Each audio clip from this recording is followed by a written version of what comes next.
So I think we'll start. And what an exciting occasion this is. So good evening. I'm Robert Polito of the New School Writing Program, and it's my immense pleasure to welcome you to this extraordinary evening with Canem, featuring three superb poets, Camille Dungy, Erin Coleman, and Shane McCrae. Contemporary American poetry is impossible to imagine without the poems of the multiple generations of young poets who have arrived via Canem over the past 2 decades.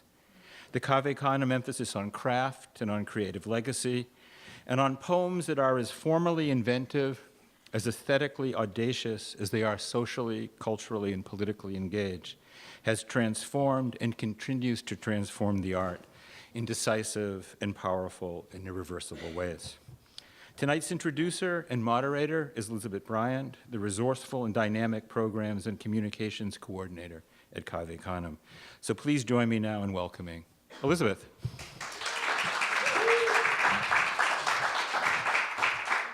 Hello and welcome everyone. Can you hear me? I'm soft-spoken.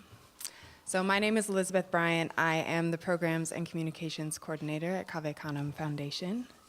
Canem was founded in 1996 to remedy the underrepresentation and isolation of African American poets, and has since, almost 25 years later, become an international home for Black poetry. We offer programs such as these, which serve to enlarge the literary landscape. I invite you all to stay in the loop. If you haven't already, please sign up for our mailing list, which is in the back. Follow us on Facebook, Instagram, and Twitter at Canem Poets, where we post prize deadlines, information about events, and other news. Tomorrow also, please join us as we celebrate the release of Layla Benitez James's chapbook, God Suspected My Heart Was a Geode, but He Had to Make Sure, which won the 2017 Toy Darracott and Cornelius Eady Chapbook Prize, selected by Judge Major Jackson. Jackson and Benitez James will read and engage a moderated conversation at Burroughs Brooklyn Poetry Shop tomorrow in Dumbo at 7 p.m. I would like to express so much warmth and gratitude to the New School Creative Writing Program, with special thanks to Lori Lynn Turner and Luis Jaramillo. Thank you also to our funders, the Lannan Foundation, the Whiting Foundation, Amazon Literary Partnerships, the National Endowment for the Arts, the Department of Cultural Affairs, and the New York State Council on the Arts. This evening, Canem's Extraordinary Programs and Communications Fellow, Natalie DeRosier, will be selling books by our featured readers. Of course, many thanks to our beautiful audience members. Now, on behalf of Canem's Board of Directors and Executive Director Nicole Seeley, it is my honor to introduce this evening's poets. The poems that shake Erin Coleman the most are those that risk not being the hero, that refuse the easy conclusion, that are open to courageous vulnerability. A Canem Fellow and Fulbright Scholar from Metro Detroit, Coleman is a winner of the Tupelo Quarterly Poetry Contest, the Cincinnati Review Schiff Award, and the American Literary Translator Association's Jansen Memorial Fellowship. He is the author of the chapbook St. Trigger and has poems in Apogee, Boston Review, New York Times Magazine, and elsewhere. Coleman has lived and worked with youth from Kalamazoo to South Africa and is currently a PhD student at Washington University in St. Louis. Tonight we celebrate his first full-length collection, Threat Come Close, published this year by Four-Way Books. A collection which Brian Finelli writes peels back decades and centuries to confront Black experience, illustrating how acts of resistance as well as poetic creation can write new histories as well as recount them. Camille T. Dungy understands the world as a constant experience of time travel. It is no coincidence, then, that her work traverses many dimensions at once. Dungy's most recent collection, Trophic Cascade, is praised by Yusuf Komunyakaa as earthly and visionary, a soulful reckoning for our 21st century.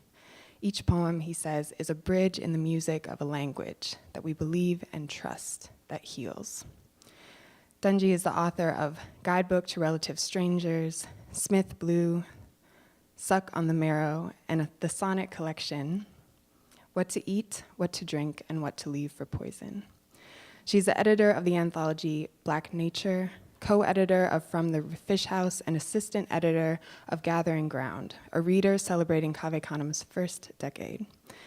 Dungy's honors include an American Book Award, 2 Northern California Book Awards, 2 NAACP Image Award nominations, and fellowships from the NEA in both poetry and prose, among others.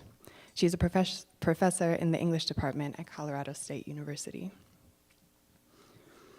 In a 2016 interview with The Rumpus, Shane McCrae suggests that part of the poet's work is to maintain or reintroduce the imaginative capacity of their earlier self while nonetheless maturing.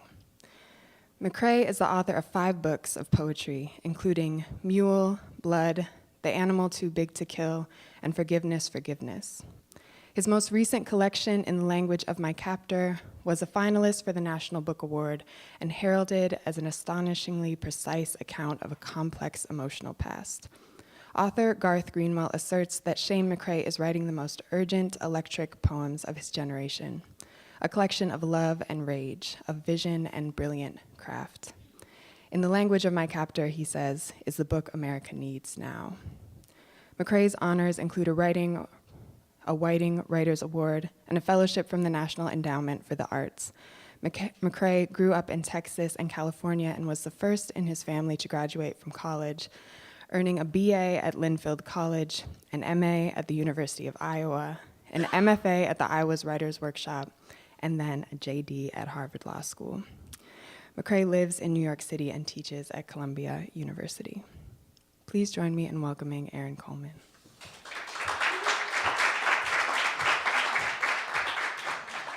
It is such an honor to be here. I want to thank a lot of people. I want to thank Elizabeth Bryant and Natalie and all of the Cave Canem family. Hey.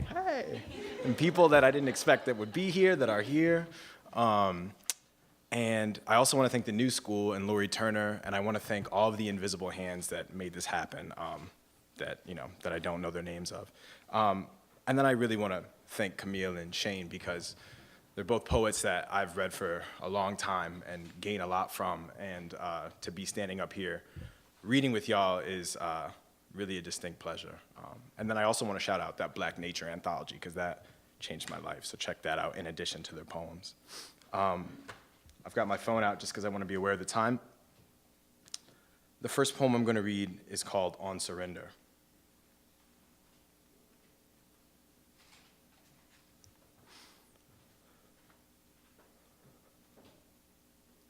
The soft, dark rope of prayer and dream, its weight, what I pull and am pulled by into night. Crude apparatus. I walked into what seemed to be awake in the ordering line of a 24-hour McDonald's downtown. I was camouflage contraband. Everything I looked at looked back black and white. From my peripheral, I witnessed my counterfeit life. The only police officer I've ever trusted, an ex-lover, a savior, a martyr, a brother, all there, waiting, worldless, anxious, hungry. So many leaned their shadows on each other. Someone I knew once spoke aloud to no one. Who broke me open? The night wind and what it carried made it hard to know. Time was a threat we noticed, so I gave in to slow sex that felt like a memory, got zip-tied by that police officer, then haphazardly released. I never got my food. White people I vaguely recognized talk shit about Detroit, comfortable between the cramped bathrooms, piss and stone, and I felt myself swell to defend a city within whose limits I've never lived. I'm ashamed I don't trust anger. I'm ashamed I don't trust the idea of home. Outside, I saw the war aging again. I wanted to sit on the floor, sit until I was served, and eat, but I knew nothing. No one would come.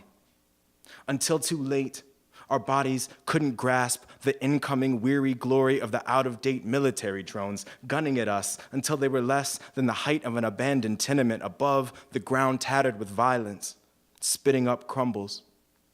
Before anything else, the numbness of this danger, this power. We pushed each other into the parking lot's narrow sorrow and threw hand-sized chunks of rock into the sky and hated the way the childlike among us paused in awe of the destruction. You are less if you miss, we'd say. Keep fucking throwing. Each one of us, on our own, gave up. I went back inside to find someone I still love. The two of us rushed to stash our bodies together in condiment cupboards beneath the cash register. We made ourselves pray, but my knees wouldn't bend enough to close the little door. So I left her there, went back again, and pressed my hand on the glass exit, took in the sudden emptiness, and felt the toll stir my body, full, with no need for hope. So one of the sort of structures within the book is that I made up my own catalog of saints, my own hagiography of saints. And I grew up in a household that was, one parent was very religious and one was not religious. And that was sort of confusing for a long time. But now I think it sort of helped me see religion and myth from a different vantage point. And so it came a time where I felt like I had to make my own saints. And this one is called Saint Inside and Not. And it's particularly for St. Louis, where I live right now. Being tornado, being wind stuck, being swamp swallowed and forgotten, being gangster gone ghost, being leaking and prohibited, being rugged smirk and gut exposed, stone church roof removed, ivy spindled throat, being forever far from coasts, being echo clang and shale sick grease rag, being trundled down the conveyor belt, the wound wound river, being time tight, squeezing and seething and flooding. Being Bernhardt and holy jelly roll, squall and squalor, and ma called squaw, battered and missing shame-laden eyes. Being missed and called family, anchor, last name gone. Being turned into translation, being altar, being mother, praying, God save me, in a language I'll never know. Being hands held high above head, body blown open. Being bit nickel, never trusted. Being runaway sharecropper, castrated, burned away in pieces in hand-licked heavy envelopes. Being letters scrawled, you missed a big fiery one, wish you were here. Being midnight ripped off the face of constellation. Being rage shattered in the body. Before each risk I live, let die follow. So this next poem is called It Is Not a Question of Memory.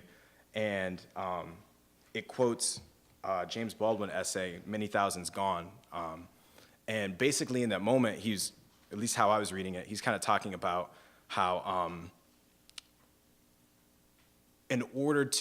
he's talking about Oedipus, and he's saying Oedipus doesn't know his history, and he still suffers the consequences of it without being aware of it. And so that got me to thinking about sort of Americanness and saying, what histories aren't we aware of and yet we still suffer the consequences of? And then it got me thinking about my personal life and said, what are the histories I'm not aware of and we still suffer the consequences of?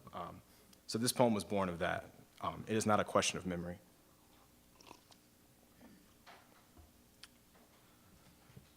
Frost. Inexplicable in a mirror like a river, muting my reflection. I see trembling southern fields, clouds clotted with shine, body still wet, covered in cold, where the south hides, I run water over fear, a descant for recollection. A slow drip down this nose, lips, chin, down through the shoal of impulse and each border of this torso, scar-laced hip, belly, thigh, shin, beneath, my south thick with pulse. I'll flux into history, but first let me fuse language, anguish, touch. Give me time to settle with what anchors shadow to this face this morning, my south both gulf and border, black highways stitched and caked with rock salt, the corpse of a red-tailed hawk, swollen then frozen in ice, now mid-thaw in the cattails, a sandbar eclipsed in the stench of sulfur, and my remaining barefoot in autumn on a man-made beach, Lake Michigan, even after the wind picks up. A dozen monarch butterflies strewn like candy wrappers and seaweed washed ashore. Somehow so close to asphalt and fluorescence, an iron city's core, my stark hand damp, tracing the warped wooden door, south still staring back through the asking mirror, back through the memory of a trip south I've never taken before. So this next poem owes a debt to A. Van Jordan, who in Magnolia, he has these poems that are like basically all the definitional sentences. Yes, right? All the definitional sentences create sort of like a story about a person's life. And so I was thinking about that concept, and I wanted to do poems that also use that definitional structure, but talked about relationships, which his do as well. This one is called Through. Hopefully it'll explain itself. Through. Preposition, 1. In one side and out the opposite, or another side of. As in, after days of wandering, they finally carved a path through the deep woods. The littlest of them all couldn't help but stare at how the standing water had soaked through his socks. When he opened his mouth to speak, the bigger ones looked right through him and continued forward toward the cave's mouth. 2, among or between, in the midst of. She watched him gently as he fell through his mind. They chose silence because the sound of their fear traveled so clumsily through darkness. 3, by way of. Through sex, they spilled loss and time. Through sex, they learned to desire their most intimate disguises. 4, A, by the means or agency of. She learned how to distinguish between different kinds of smiles through her trips to the general store with her mother, grandmother, and later on through her daughter. B, into and out of the handling, care, processing, modification, or consideration of. They shuffled his application through the unemployment office at the same speed he went through each job. His stint on the Steamboat Casino was his favorite. He remembered the first moment the chips no longer felt like money, the way colors began to blur, passing through his hands like the gray chaos of river water. 5, here and therein, around. He was sure there was something else speaking through his veins besides blood. As they walked through the antebellum home, he couldn't believe the way the smells forced their way through his clothes, his skin, his nostrils. The staining scent of cigar, the musk of sweat and shame, the lingering hints of salt pork, sweet corn, and gunpowder. 6, from the beginning to the end of. Through it all, he had not known deep down that he had never wanted to be there. He wasn't sure why he stayed through the rumblings and through the shatter. Why didn't he just say he had to go? He lay there through the night, eyes open, mouth closed. 7, at or to the end of, done or finished with especially successfully. They were relieved to be through each phase of pain. They were through with every claim except exhaustion. 8, up to and including. They went through the first 11 pages of the manifest without finding his name, and he watched the man's eyes as he scanned through the last one. She had gone through all her options. There appeared to be no way out. 9, past and without stopping for. For years, they touched and moved smoothly through only the bodies they didn't love. Together, they devised a plan and plot to get through the smaller deaths and desires. 10, because of, on account of. She thought she could manage to survive through silence.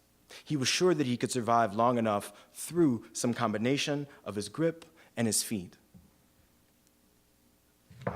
So there's another series that kind of goes through the poems that are all like On Surrender was a part of that.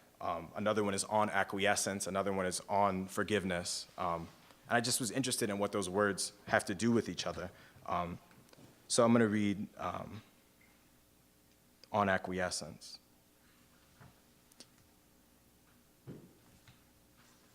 And it owes a debt to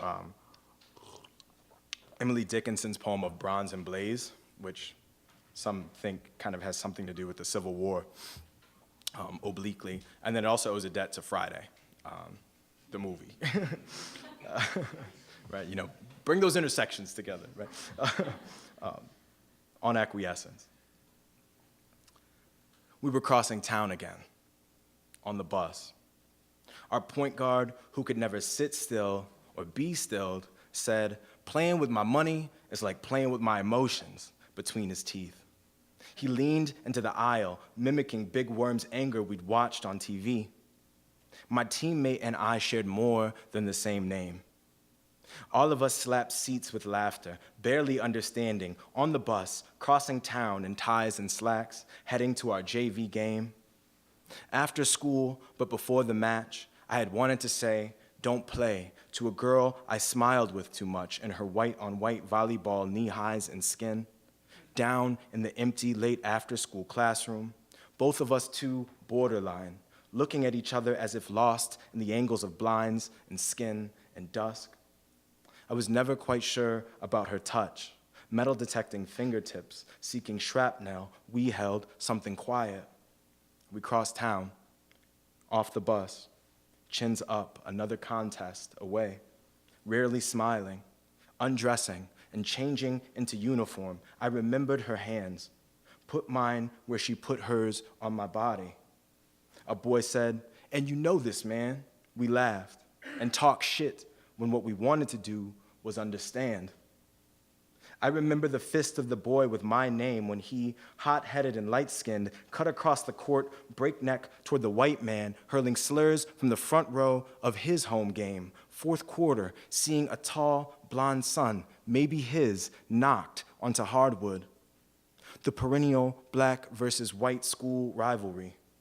When my name streaked towards the bleachers, reached for the screaming white man, our black feathers rustled like midnight peacocks claiming our cage.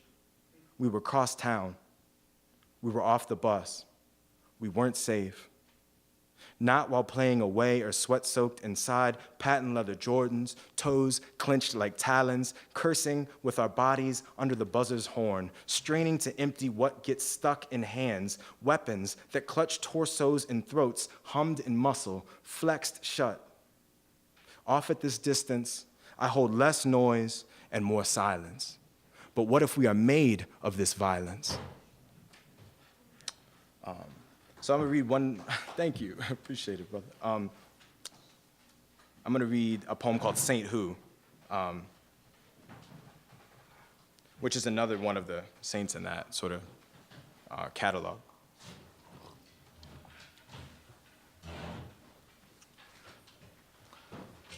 Bam. Who is not callous, not cattle, moving in sequence, a cataract of time, of blue-grained lusciousness, a green scythe illumined in moon? Who is not night corkscrewed, not chrysalis tearing into what we will call heavy in an eye? Who is not moon moving in sequence, clobbered by time, blue or grain heavy, green lusciousness, or night scythed, a cataract of cattle illumined in corkscrews, chrysalises tearing into what we will call callousness? Who is not blue and heavy with time, moving in sequence, mooned or green grain cattled amongst scattered chrysalises, corkscrewed into night called will, scythed, called lusciousness, tearing, illumined, called what we will? Who is not lusciousness corkscrewed in time, cattle scattered, a sequence scythed, illumined like grain, clobbered in moon blue, called a heavy chrysalis of will, a cataract, tearing, green night, calloused, you and I? So there's a long poem that that begins the book, but is also sort of fragmented and it comes back at the beginning of different sections, and it's called Very Many Hands. So I'll just read a couple sections of that and then get close to wrapping up here. Very many hands. You remind me of the Underground Railroad. I've learned to watch for the kerosene lamp aglare in your distance, past the fuel and wick at the far end of your forest. There's a mud basement, a soot-slick coal cellar with my sleeping body's name on it. I could lie still forever in that part of you, but then I'd never make it north. I am made of what I am afraid to remember. Come tell me more about what I was, about the brothers, mind ancient now, fleeing Mississippi with spilled moon ready in their eyes. Go back and tell me about the one before the one that sold a mother. Wait. Then give me more about the buzz of war, of San Diego shipyards, of handsome sailors you couldn't trust. Make vivid the night with me before me in it. Tell me what was lost on the way to Detroit. Tell me what was lost leaving Detroit. Tell me why I'm afraid for and of Detroit. Tell me desire can't mean what it meant anymore, and I can't mean what I meant anymore. Am I lovesick with amnesia or nostalgia? I sit 12 people down the church pew from you, burning to catch the rhythm in your blinking. I seek more than your face. It hurts to see the way sound makes a tunnel, its root-veined walls there, then gone. You and I compose another kind. Witness my long line of love-struck liars, those who can't take the sky, deceivers of their own eyes, change lovers, receivers of forgetfulness, ecstatic touchmongers, merciless collagists, the spiritually jackknifed, ever-children and the like.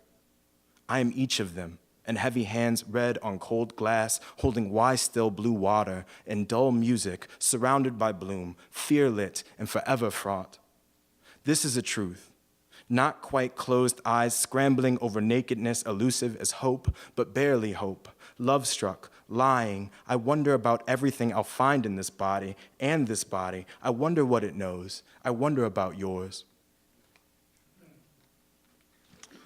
So I'll just read one more saint poem, and this one's called Saint Seduction.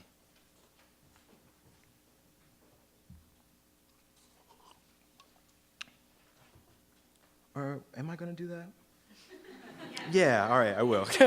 Okay. Saint Seduction.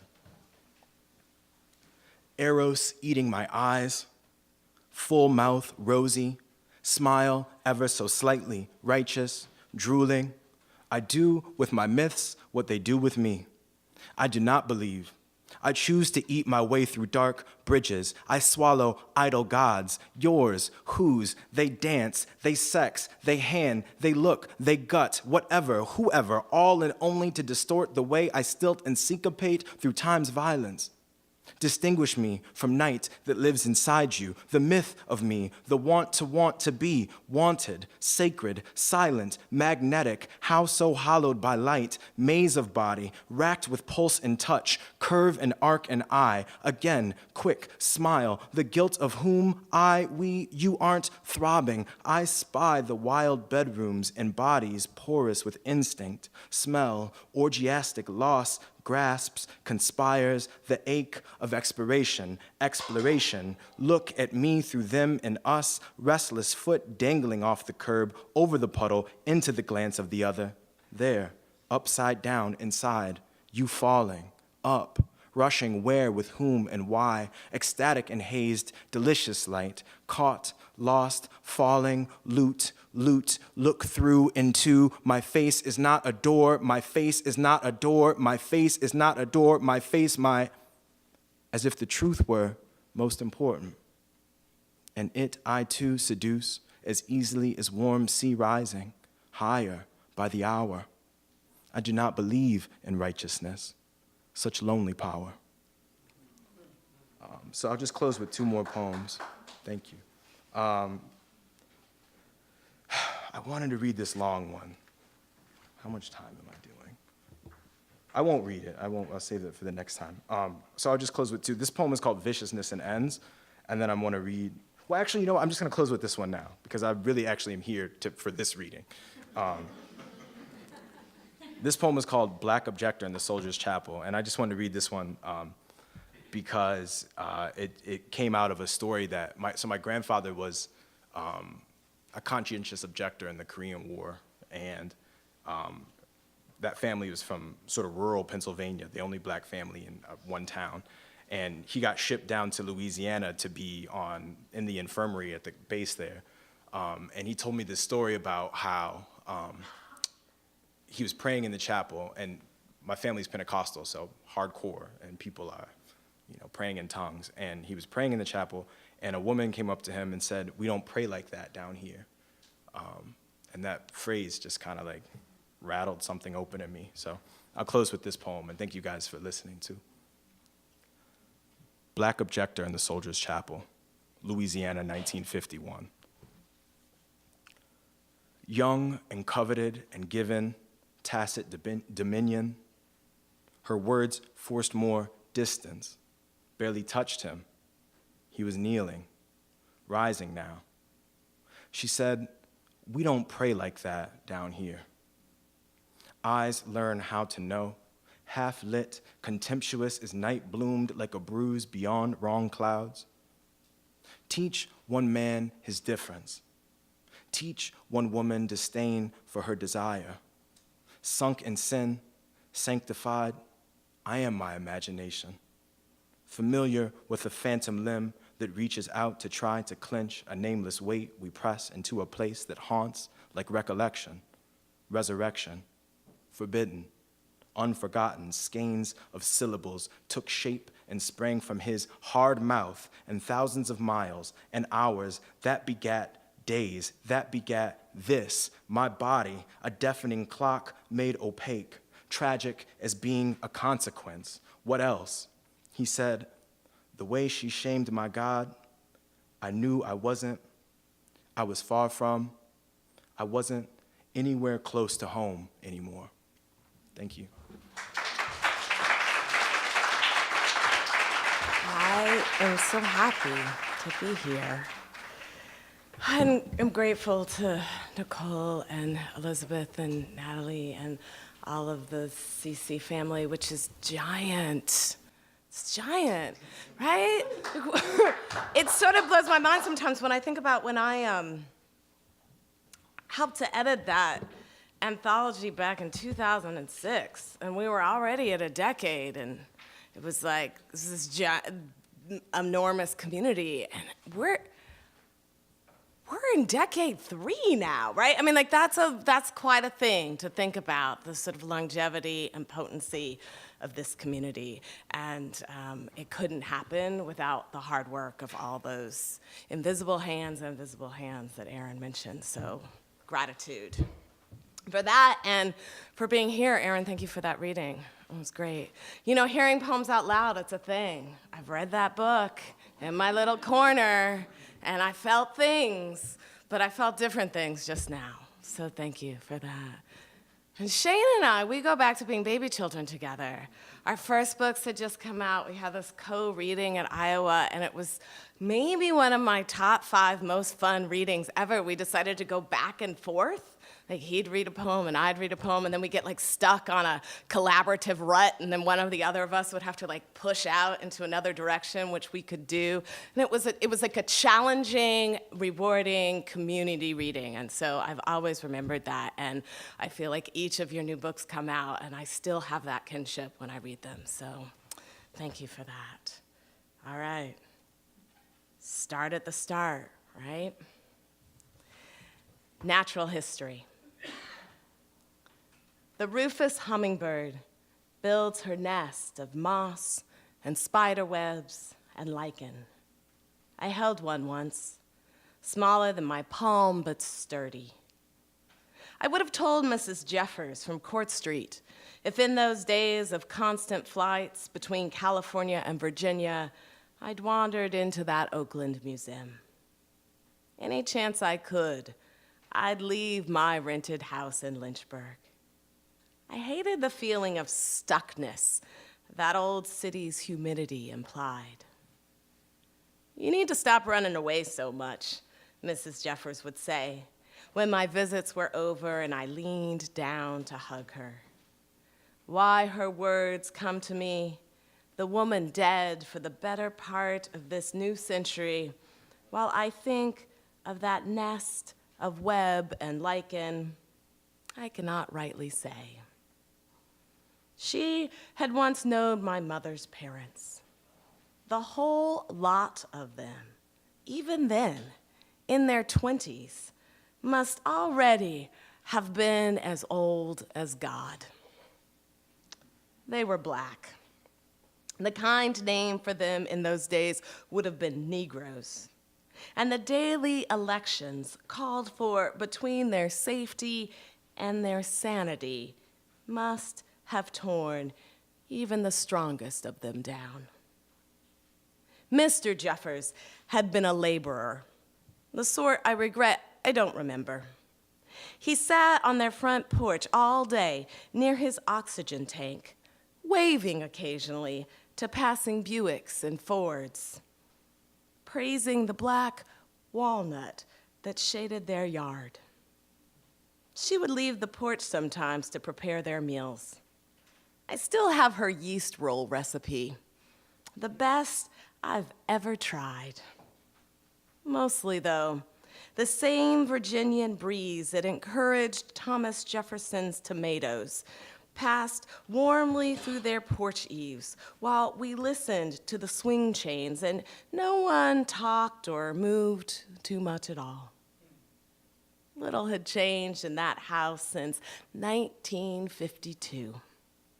I guess it's no surprise they'd come to mind when I think of that cup of spider webs and moss made softer by the feathers of some long-gone bird.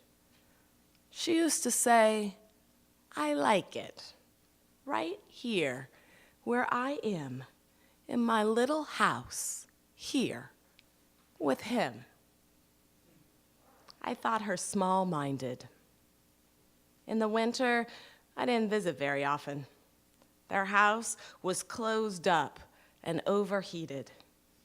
Everything smelled of chemical mothballs. She had plastic wrappers on the sofas and chairs. Everyone must have once held someone as old and small and precious as this. So that time travel thing figures in pretty heavily throughout this book. I move back and forth between generations.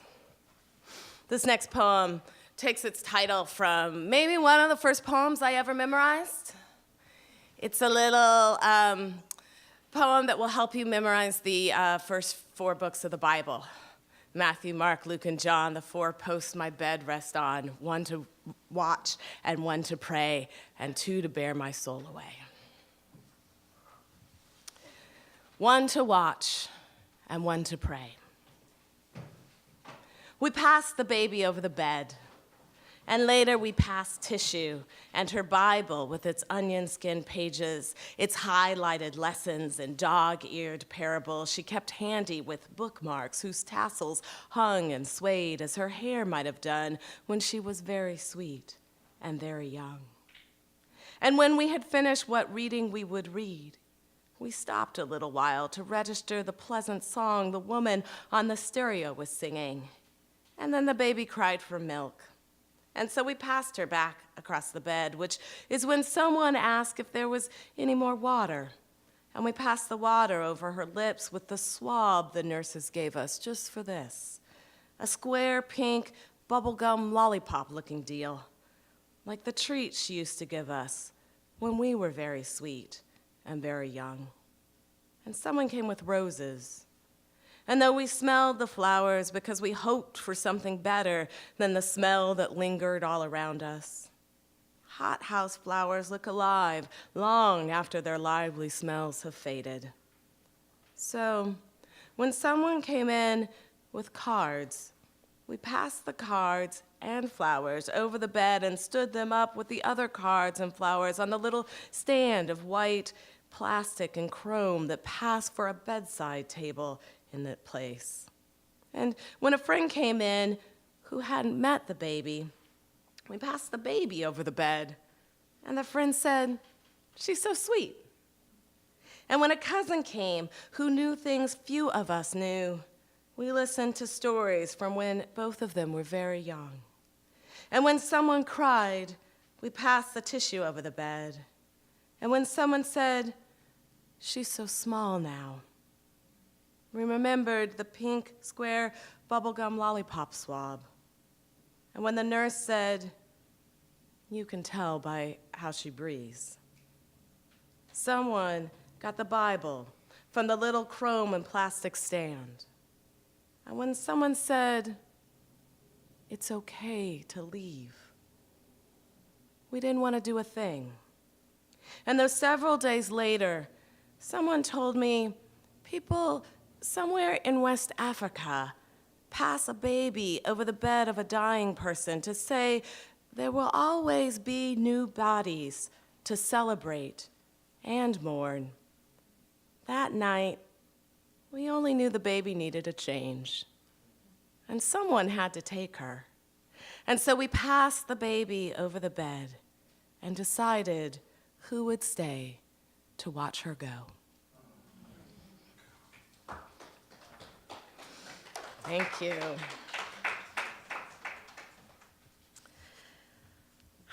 I have this series in this collection called Frequently Asked Questions, because people have questions.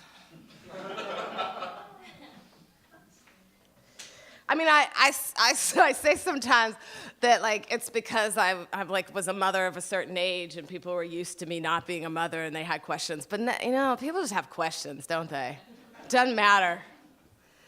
So I started writing. That's what we do. Frequently asked question number 7. Is it difficult to get away from it all once you've had a child?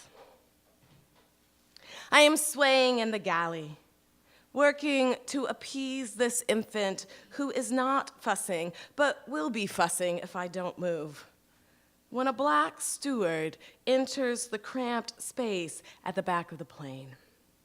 He stands by the food carts, prepping his service. Then he is holding his throat, the way we hold our throats when we think we are going to die. I'm sorry. I'm so sorry. He is crying. My God, what they did to us.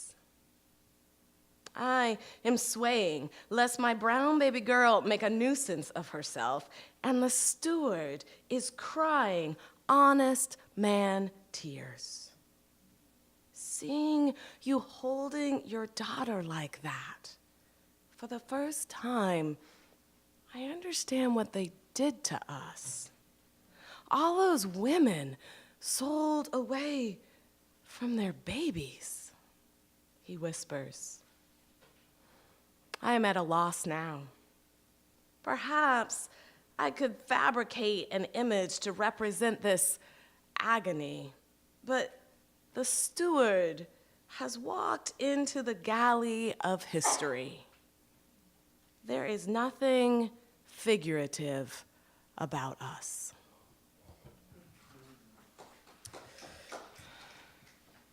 So here's a crazy thing about that poem. I was coming back, I'd had the really great honor of serving as a judge for the NEA. And so I was like at the NEA headquarters, which used to be in the old post office headquarters, which is now Trump Hotel, Washington, D.C.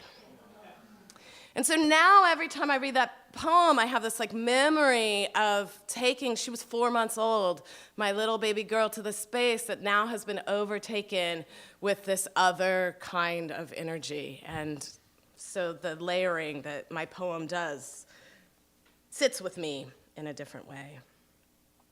Frequently asked question number 10.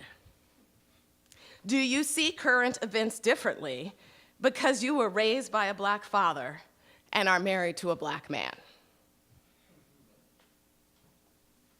I have another poem earlier that's frequently asked question number 8, and it is, are you going to have another child? No. And I feel like the answer to frequently asked question number 10 should be yes. But it's not. I am surprised they haven't left already. Things have gotten downright frosty, nearly unbearable. A mob of them is apparently mouthing off outside when I put down my newspaper and we all gather to stand beside my daughter in the bay of kitchen windows. Quisculus quiscula. This name sounds like a spell which, after its casting, will make things crumble into a complement of unanswerable questions. Oh, if you need me to tell you God's honest truth, I know nothing but their common name the morning we watch them attack our feeder. I complain about the mess they leave, holes I'll have to sweep up or ignore. My father, who I am thankful is still alive, says we could use a different kind of seed, a simple solution. We want that brown bird with a shock of red, the northern flicker.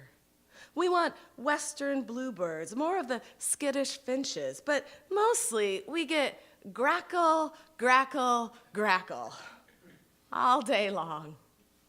They scoff all we offer, and being too close and too many scare other birds away. Still, can it be justifiable to revile these harbingers? My husband says, look at all those crackles. I almost laugh at him, but the winter air does look hurtful loud around the black flock. Like static is loud when it sticks sheets to sheets, so they crackle when pulled one from another and sting.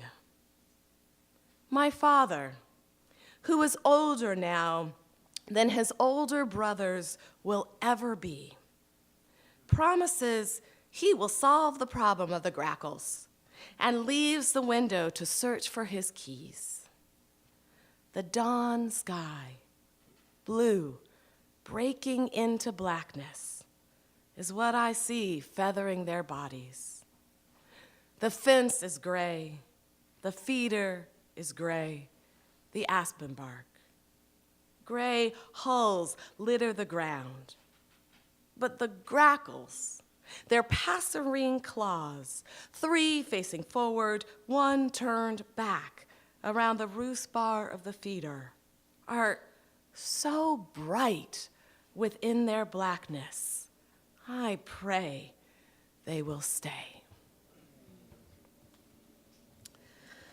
So we're celebrating new works, which is supposed to be new books, but sometimes, we've got new works. I have new works. So I thought I'd share it with you. The average mother loses 700 hours of sleep in the first year of her child's life, or what that first year taught me about America. Most of us favor one side when we walk. As we tire, we lean into that side and stop moving in a straight line. So it takes longer to get anywhere, let alone home. In wilderness conditions, where people don't know the terrain, a tired person might end up leaning so far into one side, they'll walk in a circle rather than straight ahead. It can kill you, such leaning, and it can get you killed. Rest helps. I told my husband, I walked in a circle in my mind, but you came out okay.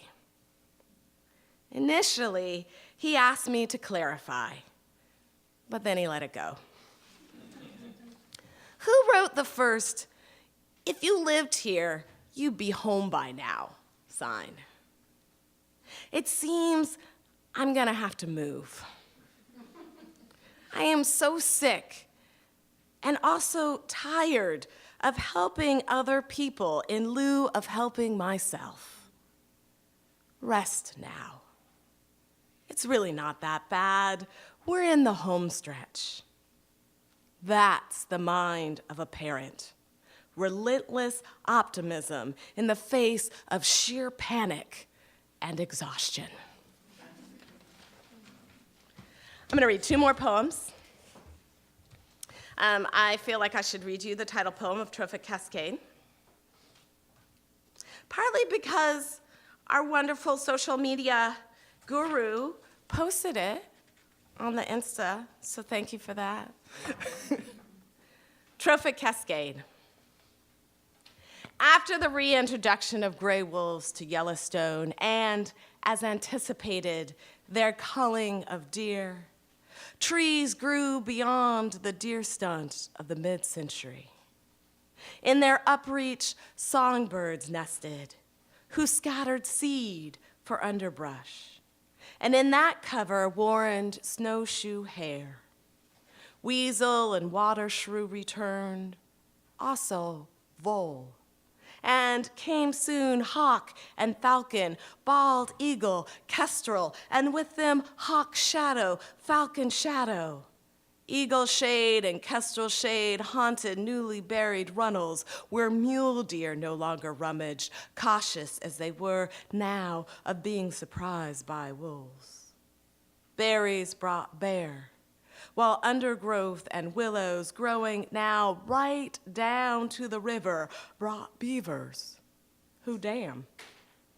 Muskrats came to the dams and tadpoles. Came, too, the night song of the fathers of tadpoles. With water striders, the dark gray American dipper bobbed in fresh pools of the river, and fish stayed, and the bear who fished also culled deer fawns, and to their kill scraps came vulture and coyote, long gone in the region until now, and their scattered seed, and more trees, bush, and berries grew up along the river that had run straight and so flooded, but thus dammed, compelled to meander, is less prone to overrun. Don't you tell me this is not the same as my story. All this life born from one hungry animal. This whole new landscape. The course of the river changed. I know this. I reintroduced myself to myself, this time a mother, after which nothing was ever the same. You know, I think that Black people writing about the greater than human world is like it's a political act. I think it's really deeply important that we say this is our world, right? This is our planet, and we are engaged in it. It is our story here, too.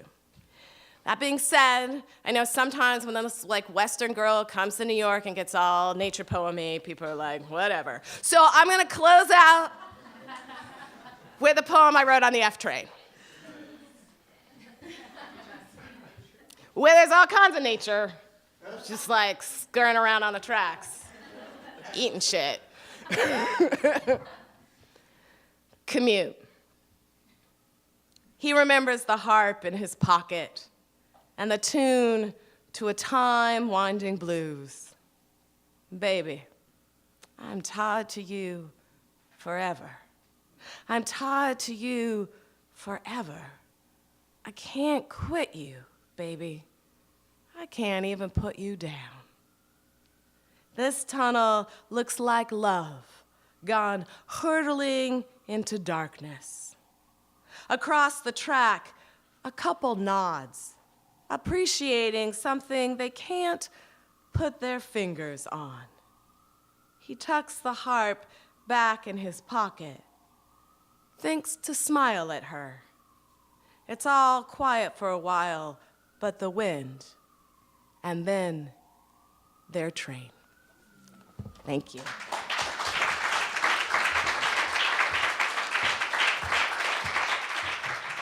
Hi, everybody's moving. How you doing?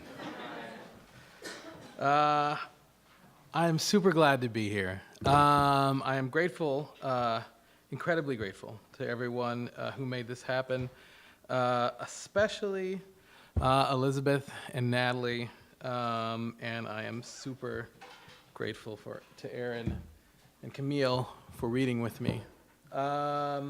So everybody had their phones out, so I'm doing that too. Which is, I actually never do that, so look at me. We're in the future together. I'm gonna read a bunch of poems. I always give myself too much to read in the time that I have. I'm gonna start with some poems from my next book. which is called The Gilded Auction Block. And as far as I know, it comes out in the fall. This is called The President Visits the Storm, and it has an epigraph, which is, "What a crowd, what a turnout," which was what Donald Trump said to victims of Hurricane Harvey. America, you're what a turnout, great crowd, a great crowd, big smiles, America. The hurricane is everywhere, but here, an important man is talking here. America, the important president is talking. And if the heavens open up, the heavens open above the president, the heavens open to assume him bodily into heaven, as they have opened to assume great men who will come back and bring the end with them. America, he trumpets the end of your suffering, both swan and horseman trumpeting. From the back of the beast, the fire and rose are one on the president's bright head. The flames implanted to make a gilded crown. America, the hurricane is everywhere, but here. America, a great man is a poison that kills the sky, the weather in the sky. For who, America, can look above him? You're what a crowd, big smiles, the ratings, the body of a storm is a man's body. It has an eye, and everything in the eye is dead. A calm man is a man who has let weakness overcome his urge for death. America, the president is talking. You're what a turnout. You could be anywhere, but your anywhere is here. And every inch of the stadium, except for those feet occupied by the stage, after his speech will be used to shelter those displaced by the storm, except those feet occupied by their armed folks, police assigned to guard the stage, which must remain in place for the duration of the hurricane, except those feet of dead, unmarked space, called the safety zone between those officers and you. You must not violate the safety zone. You must not leave the safety zone. The president suggests you find the edge. It's at a common sense distance. It is farther than you can throw a rock, no farther than a bullet flies.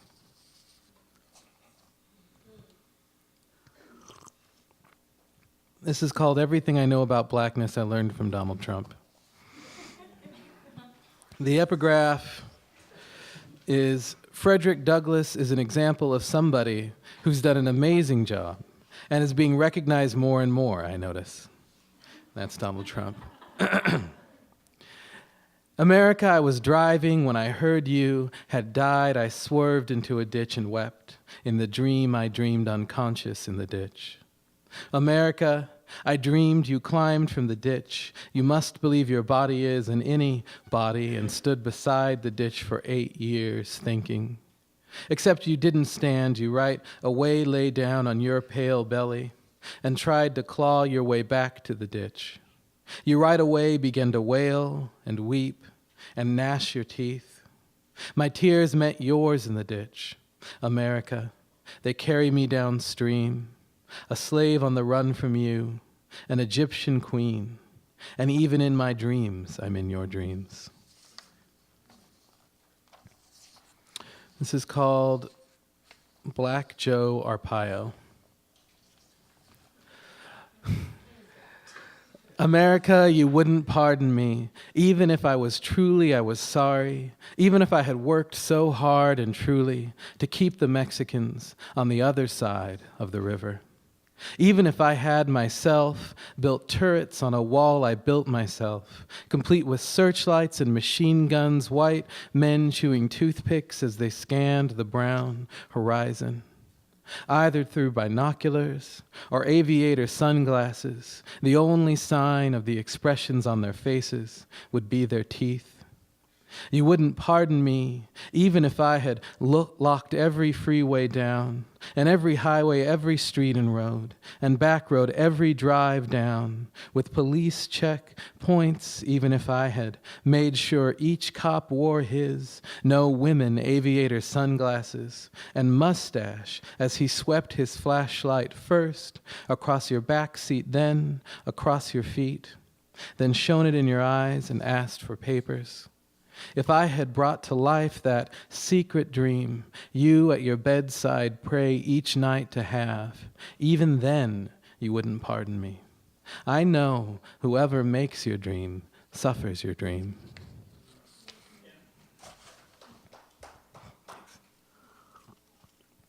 This is called I Fight Him, and it's adapted from an interview given by Anne Parker as part of the Federal Writers Project in the 1930s.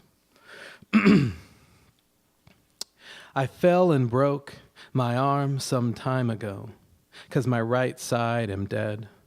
And me, I tries to crawl off in the bed. I is 103 years old. When I gets back from the hospital, they ties me in this chair. I was a grown woman at the end of the war.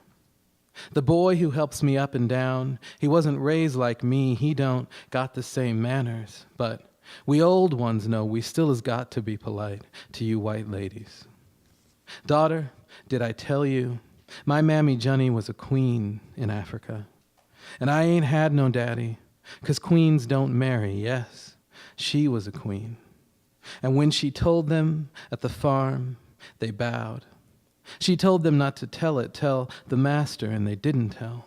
But when the white folks wasn't looking, she was a queen.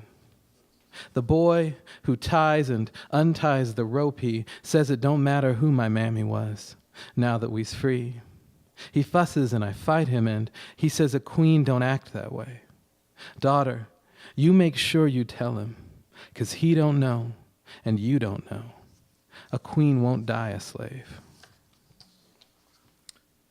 So I'm going to read some books, I'm read some poems from my last book. This first group is spoken by a person who's living in a human zoo at the turn of the 20th century. This is called His God. I am, the keeper tells me, the most popular exhibit. You might not think this cheers me, but it does. I'm given many opportunities. I like especially to ask the groups led by fat white men. I am careful to never address the fat man, but the group. How has it come to pass that I'm on this side of the bars and you're on that side? And who stands in your shoes? You are the people you resemble. They don't give me shoes, I say, gesturing toward a zoo employee, and I smile.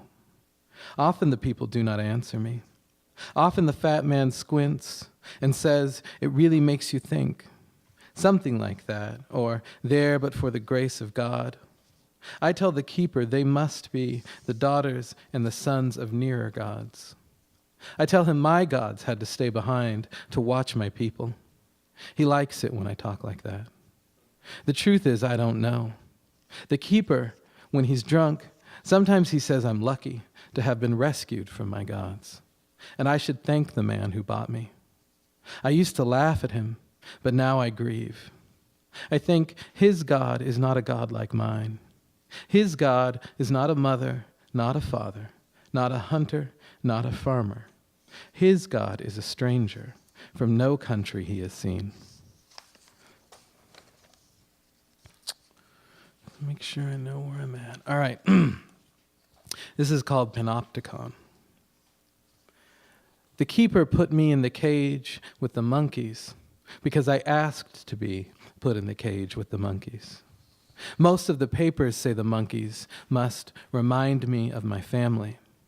The liberal papers say the monkeys must remind me of my home. The papers don't ask me. Some days I tuck notes, explanations into soft monkey shits and call white children to the bars. I warn the parents, but still they let their children come. And that's my explanation. I am their honest mirror. I say, whether you're here to see me or to see the monkeys, you're here to see yourselves. And this is called In the Language. I cannot talk about the place I came from. I do not want it to exist the way I knew it in the language of my captor. The keeper asks me why I refuse him this. I think to anyone who came from the place I came from, it would be obvious. But I did not think my people superior to other people before. The keeper's language has infected me. I knew of few people beyond the people I knew before, and when I met new people, the first thing I assumed was they were just like me. Perhaps even relatives who had before my birth been lost in the jungle or on the plain or on the other side of the mountain. And so at first I thought the white men were ghosts. One spoke my language and said that he had spoken to my father. I did not fear them. I thought they had been whitened by the sun, like bones wandering. I thought I could help them. I thought they didn't know they were dead. So I'm going to read a bunch of poems that are sort of about featuring spoken by this mixed race child named Jim Limber, who in the last year of the Civil War was sort of informally adopted by Jefferson Davis, president of the Confederacy. And his name was Jim Limber, and he was a real person. This is called Jim Limber, the adopted mulatto son of Jefferson Davis, was another child first. They put me in a dead boy's clothes, dead Joseph. Except he wasn't dead at first. They put me in his clothes, dead Joseph's, after Joseph died, and I used to call him Joe. They put me in Joe's clothes at first, before he died. Joe wasn't 5 yet when I met him. I was 7. I was 7 when he died, still but a whole year bigger then, but I wore his clothes still, and the whole year I lived with Mama Verina and with Daddy Jeff. I never lived so good as when I lived with them, and especially it was Daddy Jeff who kept me fed and wearing those nice clothes until they fit as tight as bandages. This is Jim Limber, the adopted mulatto son of Jefferson Davis, cannot depend upon political or economic power to be the wellspring of his freedom.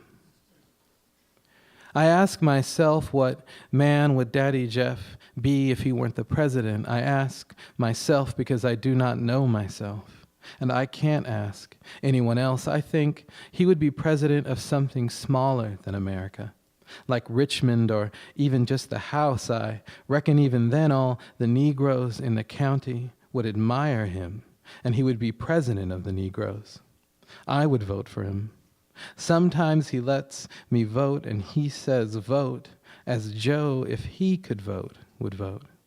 I vote we eat dessert first, and I run to tell the kitchen, like I'm a president, and since I eat in the kitchen. Forgot to mention, because I always forget to mention, Jim only speaks in sonnets.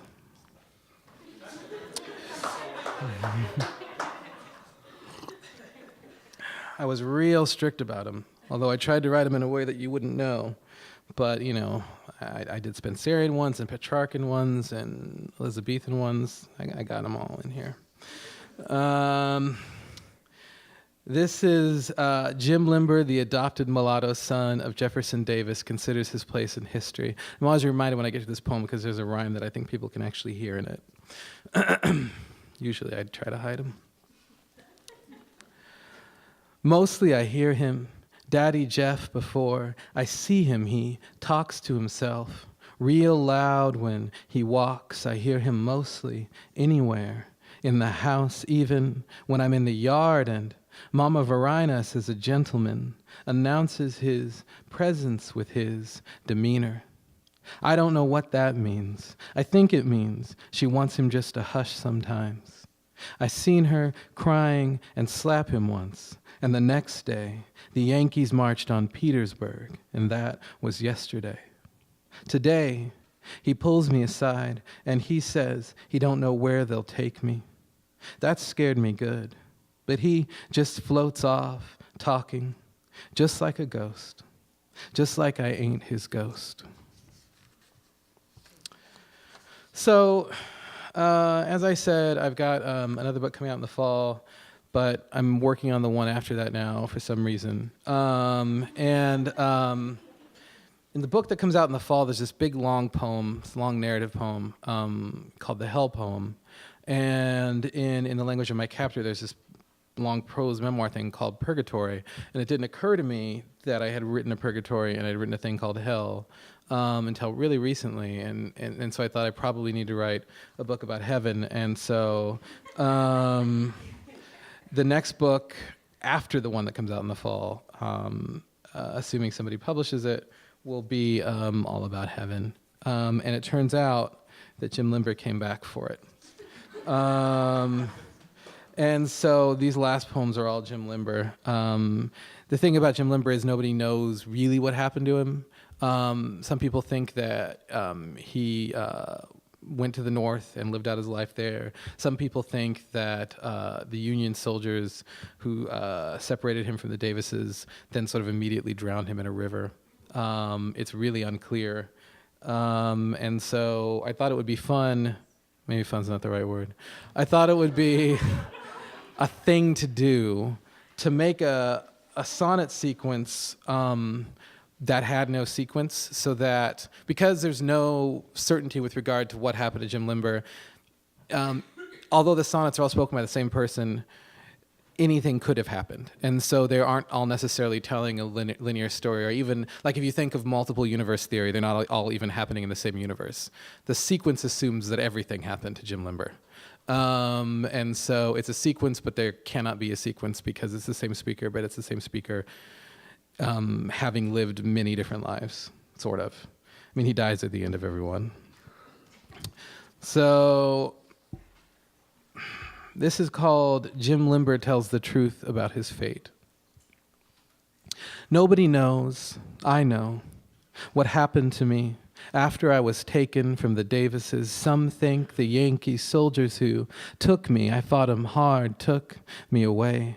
Some think they must have drowned me in a river. Some think they must have taken me up north. I could have disappeared in the north forever, easy as I could have disappeared in death. I disappeared forever, and I didn't die. I died and disappeared forever. Either way, I disappeared, I died. Bless you, them soldiers don't matter what you believe. It only ever mattered who believes and what they have the power to do.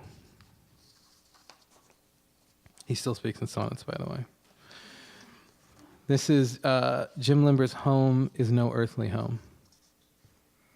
Up north, they think they heaven, 'cause they think they know how I was treated in the South, 'cause they know how they would treat me if they could. 'Cause it ain't nothing special makes white Yankees different from the white folks down south. Just up north before the war, the loudest white folks yelled to save the Union. That ain't nothing special. I yelled when Yankees took me from Mama Verina. She just stretched her arms toward me like she was too weak to fight the Yankees. I was kicking them and shouting like they was stealing me from home. But home's where the white folks who take you, take you. Home follows your sorrow, so it is like heaven. Jim Limber at the gate. Jim Limber on the gates of heaven. And I'm going to read 3 more, including this one.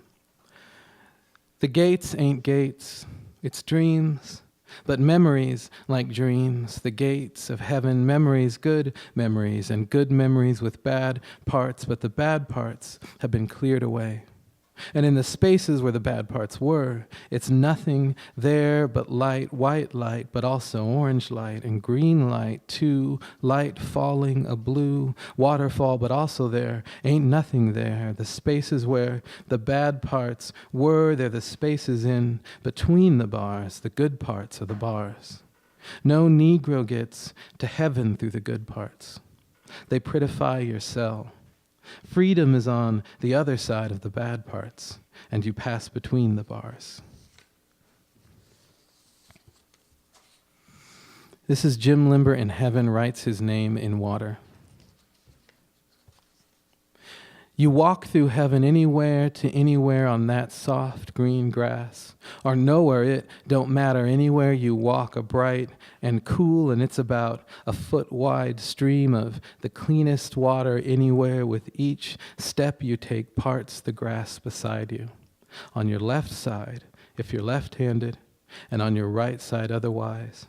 Just reach down if you're thirsty or you're dirty or you're hot. They got the sun in heaven still, and folks get hot sometimes. Me, sometimes I walk just to see the stream appear. Sometimes I lead it through my name. On earth I couldn't spell my name. Now my great thirst has been revealed to me. And this is the last one. It's called Jim Limber Tells What He Knows About Heaven. Heaven's a horse, a train, a ship with no captain or with a captain, but the captain is a Negro. Or a rowboat tied but loosely to the dock, the river, peaceful, nobody or everybody is a Negro. It's 100 Negroes on the dock. 1,000 Negroes, like when Jesus broke the bread to feed 10,000 people, maybe 15, and the bread just grew and grew. The dock just grows and grows beneath them. 10,000 Negroes cheering you to freedom, 100,000, and you got good shoes and walk to the rowboat smiling and untie it. But heaven ain't you running, but you staying. Thank you.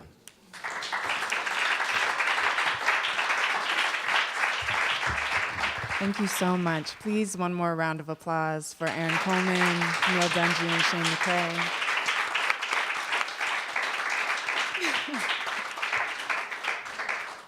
Quickly, I just wanted to remind you all to stay in touch with Cave Canem, sign up for our mailing list if you haven't already. We also have a flyer detailing our spring programs and books in the back. Also, I see a lot of writers in here. I see you all.